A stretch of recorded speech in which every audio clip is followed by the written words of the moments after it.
because I want to read more from it. So every time I said, okay, I'll stop reading it because I want to keep it when I go to school so I can read it. But every time I said I will stop reading it, I just cannot stop turning the pages over. You know, so it's like really intriguing and it's really fun to read, I think it is. Yeah. So funny, yeah. But it's like a scary story, a fantasy and a fiction. Like if you watch The Witches, try to search for this book on the internet because it's actually a horror story for Halloween. Like this book, it's kind of horror, but it's written in a way that children can still read. But the movie is actually a horror movie. Yes, so I don't have a dare to watch the horror movies because I want to see some moving image in front of my eyes and it's really scary. Although after watching that movie, I will never think about that and I feel no scary anymore. But while watching the movies, I don't feel really thrilling, really scary. Yeah, like what I love about this author is that he has a way of writing, like his mind is so imaginative that he can make any story possible. Like for example, he make any, like his stories are sometimes kind of fun, they are scary, but even though they're scary, he still write in a way that children can still read it. It's like, even though it's scary, but children can still easily read that. Yes, scary, but still like a bit funny because they look like some horror movies, not some thrillings or maybe horror fiction, like the books our neighbor bring it to us. Yeah, it's nothing like that, but I think this book is actually kind of fun because for a reason is that I learned a lot of vocabularies from it. There are a lot of vocabularies from the book that I usually learn, and of course there are some grammar structures, and I can learn how to write more creatively because this author write his story and he described the settings very creatively. I think that some fiction novel author is really great because they can imagine a story and every detail in that is really logical and have the connection.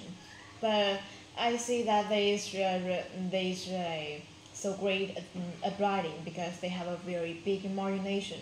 But for those they write like, for example, they write some of their how do I say that? Really a bit factual story. So I think they still good, but I feel that their imagination is not as good as those kind of author. For example, like the J.K. Rowling, like she have a really be really good imagination because she can create like a whole new world for Harry Potter. Besides the kind of book from the kind of seven main book, she also writes some, for example, like the history of Hogwarts and 1,000 years of something. I don't remember the title of the book. Let's say like create a whole world with that. Yeah, definitely. And you know Matilda, right? Yes. Matilda, this is Roald Dahl is the author of Matilda. And like Charlie in the Chocolate Factory and a lot of others. And actually, do you know what's the easiest way to do charity? What is By buying his books. Because like they said that 10% of all Roald Dahl income goes to his charity partners. So if I buy this book, I am actually helping someone. Yes, the other way is you can is watching some videos on YouTube because some videos on that will do like for charity, so more people watch those videos. There are more charity fund they can have, they can raise. So by buying this book, like I'm actually helping someone. I'm doing charity right from home. So this book, like you buy from the secondary store or you buy it online on Amazon? How can I buy from Amazon? Because number one, it's really expensive because this book may look not so thick, but it actually costs $13, which is around 325,000 though. Yes, in those countries, they think it's very normal, but in us, when we change it into like Vietnamese, it's really expensive. Yeah, $13 are very expensive. But when I buy it online, like secondhand, it's actually so cheap. It's like, what, 20,000 dong or something? I don't really remember it because I bought several others. And they cost like half as much as one book if I buy it new. Yeah, they don't even cost like $13. So tomorrow is the first day of school. What do you expect? I have nothing to expect because I feel that every year is the same. We just say, but tomorrow I will come back to the secondary school. I will come back to that to meet class and meet teacher. Fun. Sounds like fun. This. But I really confused like whether I should change the clothes to the normal uniform or I still wear outside because I feel it a bit like inconvenient for me to drive my motorbike and really inconvenient for me if I want to go fast. Like Well, it walk depends fast. all on you because I'm not a big fan of wearing it, but if I have to wear it for some photo shoots, like class photo shoots, then I think it's a very good outfit. To represent both your countries, both your country, not countries, and like you love the country himself. This afternoon, I kind of like not exactly dressed up, just wearing a normal clean T-shirt with shorts, and I went to school and take some photos before the first day because you know that tomorrow it's gonna be very chaotic. Yeah, And a so lot I of would it's think gonna be maybe there. tomorrow I will bring my own normal uniform too.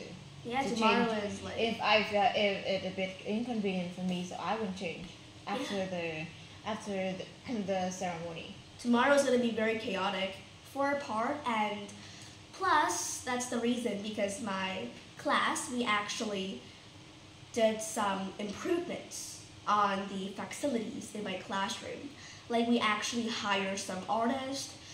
They painted the back wall in some plants like sunflowers. So it's very beautiful.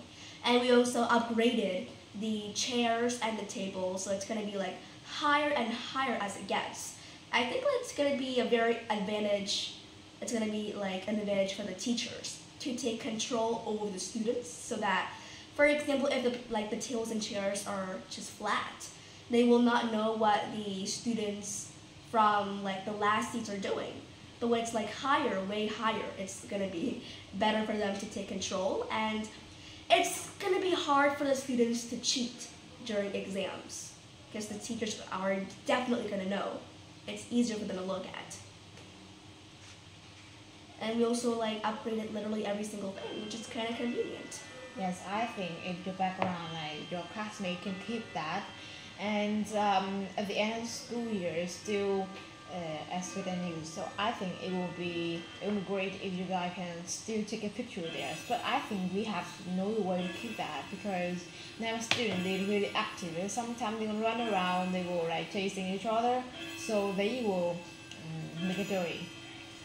Well, I don't think anything is impossible because if our teachers, like my teacher's really strict, and if she makes some strict rules about it, then of course it's gonna keep it clean. And I don't think anyone will risk getting that wall dirty because cameras everywhere. Like my teacher's a spy, and she can literally track us down any moment.